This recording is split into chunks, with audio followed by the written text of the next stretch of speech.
Hey internet, so first of all I want to apologize for my absence. I know it's been a little while since I uploaded a video, a long time for me, which is about a week. I really try and upload very regularly and just make it a part of my life because it honestly is just one of the things that relaxes me the most from my busy lawyerly lifestyle. And this little lawyer has gone and been naughty. I got myself an early birthday present quite a while ago, and I basically kept it in its box for so long because I wanted to wait to be done with a few sort of work things that I knew would be kind of milestones for me. I purchased another Chanel bag, and I know a few of you are bewildered about my addiction. I definitely have bought a lot of Chanel this year. Basically, I just have taken this year to kind of get myself the things that I have always wanted, and it's so exciting when you're young and you have, disposable income to do things like that with. And I definitely have no plans to keep doing this for my whole life. My bank account is as bewildered as you are. So this is my latest sort of naughty purchase, and it really came at a time that was kind of early for me to be buying myself a birthday present, but I couldn't pass up the chance because it was actually somebody that I watched on YouTube who was selling it on Instagram. I'm going to link all of her information down below. Her name is Melissa Soldera. She is an absolutely amazing YouTuber. I love watching a fellow Canadian. I feel like there are so few people on YouTube that I can really relate to as a career girl. She has her own fashion business, and I think she's a really interesting person. She lives in Montreal. I've always loved watching her videos and really like her taste in fashion. And so I saw that she was getting rid of a few bags, including this one. I just loved it at first sight. It wasn't the first time that I had seen a bag like this, but they are pretty rare. I had only seen a few on resale websites. It's no longer sold at the Chanel store. It hasn't been sold there for a long time because this is basically a vintage Chanel with the vertical stripe, caviar leather, and gold hardware that is quite different from what Chanel bags look like now. And I'll get into lots more details in a second about all of that. I know a whole bunch of you guys will know what price I paid for it. I know that can be controversial, so what I tend to do is just put that in the description below. So if you want to see it, you can. If you don't, you don't have to.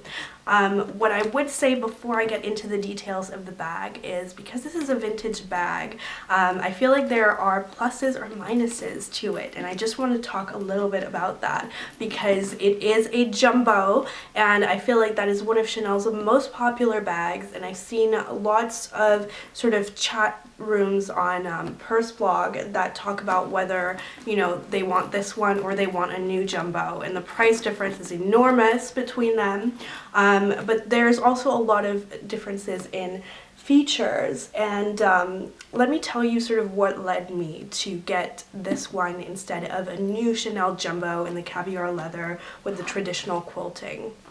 And what it really was the proportions of the bag. First of all, that was my very top reason why I was sort of very interested in one of these bags, and if I could find one at a fair price and in good condition being the emphasis when you are looking for a vintage bag. You guys can hopefully see, and I'll show you the inside and corners in a moment. This bag is in very good condition. It just sits so well on my body, and you guys will hopefully be able to see that in this video a little bit, but mostly I'll be showing it to you in outfit videos, so you'll be able to see that it really lies very well across my sort of more petite 5'4" body. The Chanel Jumbo, as it's been sort of redesigned now, is much wider on the sides and a little bit sort of more puffy on the front because it's got the double flap. So this one lies a lot flatter against my body than the new Jumbo does. And I sort of knew that from comparing dimensions and looking at how it looks on, models online and stuff like that. and it really sort of motivated me to get this bag if I ever had the opportunity to do so at, you know, a decent condition and price. It basically moved from Montreal over to the West Coast to its new loving home, and I'm so happy with this bag. I think it looks so polished and chic. It's a little bit different from all of the Chanels that you see. Vancouver is a very sort of Chanel loving place. I do see quite a lot of jumbos and mediums walking around, you know, a lot of caviar leather, a lot of gold hardware, and I love that I have one too now, but it's a little bit different from the norm. And a lot of people ask me about this bag, if it's a limited edition.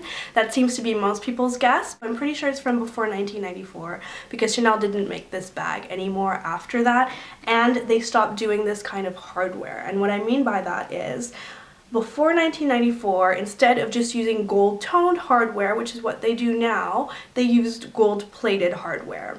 And I think that's so lovely because it's basically like 24 karat gold plated. It's such like a sort of lovely craftsmanship detail that they used to do that, and it just makes it look so chic in my opinion because it has that real kind of gold tint to it, like real gold basically.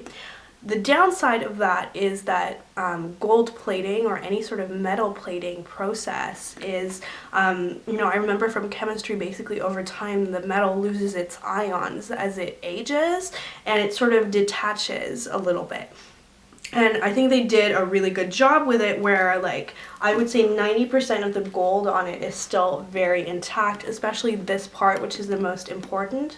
But right where it meets the grommets here, where the chain sort of moves, I can see that some of it is starting to wear off a little bit. So if you're gonna purchase a vintage bag, then you have to make sure that you are okay with that you will still love it as much as it continues to age, and that you accept that there are pluses and minuses to some of the craftsmanship that they used to do. The plus is how lovely it is. It's the idea of having real gold on your bag.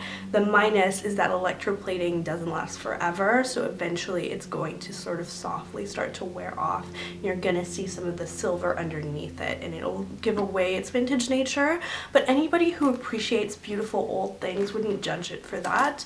You know, I really grew up around antiques, and so I sort of appreciate those details. So caviar leather back then was pretty similar to how it is now. It's a little bit smoother and softer feeling than the caviar is now. I think they've made it a little bit stiffer as time has gone on.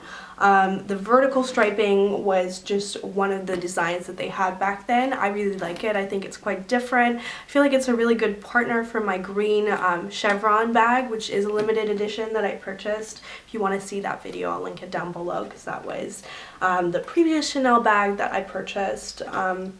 So let me just show you a little bit more of the bag. You can see on the back it has a very large pocket, which is very sort of appropriate for a cell phone, and I love that.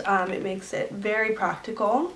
And then you can see one of the reasons that the bag lies more flat against my body is that it's a single flap. And all or most Chanel bags used to be single flaps, I believe. So you don't have that second burgundy flap here, which is something that I believe Lagerfeld introduced as a nod to Chanel's old school uniform being that color, which is lovely. And I do really like that detail. But once you open it up, it doesn't have double pockets like the new jumbo would. It has a single zip pocket here with a little gold tag with the Chanel logo on it, which is very nice. Inside is fully lined in leather, just like a new one would be. It's in beautiful condition. It doesn't have any stains or scratches. The bag is very free of scratches in general, which I think is very important.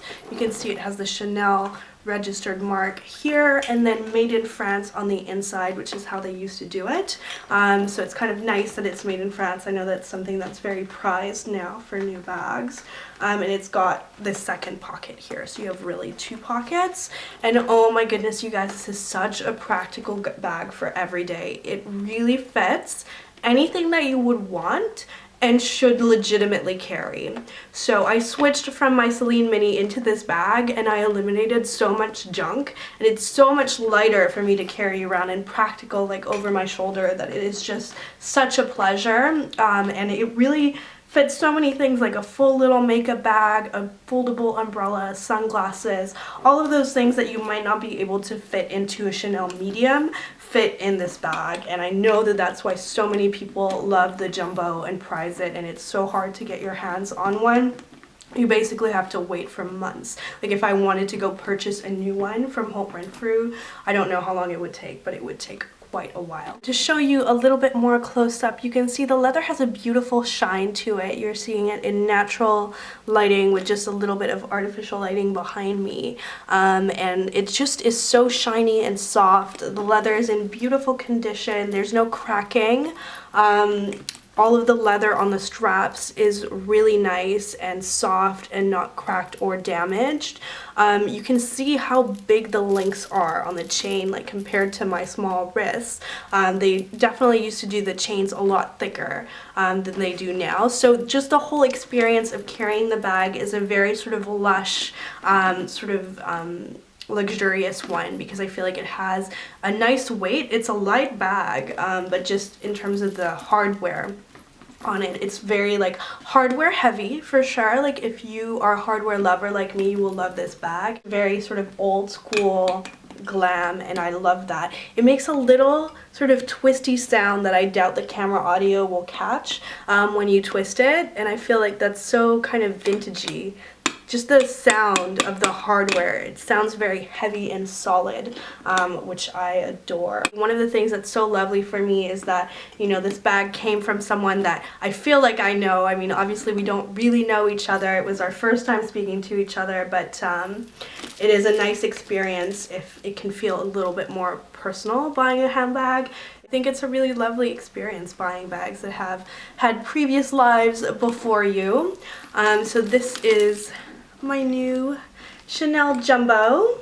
Please let me know in the comments down below if you guys would like to see a fashion video, maybe an office video or a holiday fashion video that features this bag. I think that could be really fun. It would be a good way to sort of see what it looks like worn and share with you some new outfits as well. So it's so nice to talk to you guys again. I have missed you so very much since my last me time video. It just seems like forever. It's been very busy in my life, but I promise that you guys will be seeing a whole lot more of my face in your subscription boxes over the near future. So thank you so much for sticking around, and I will see you guys in my next video. Bye!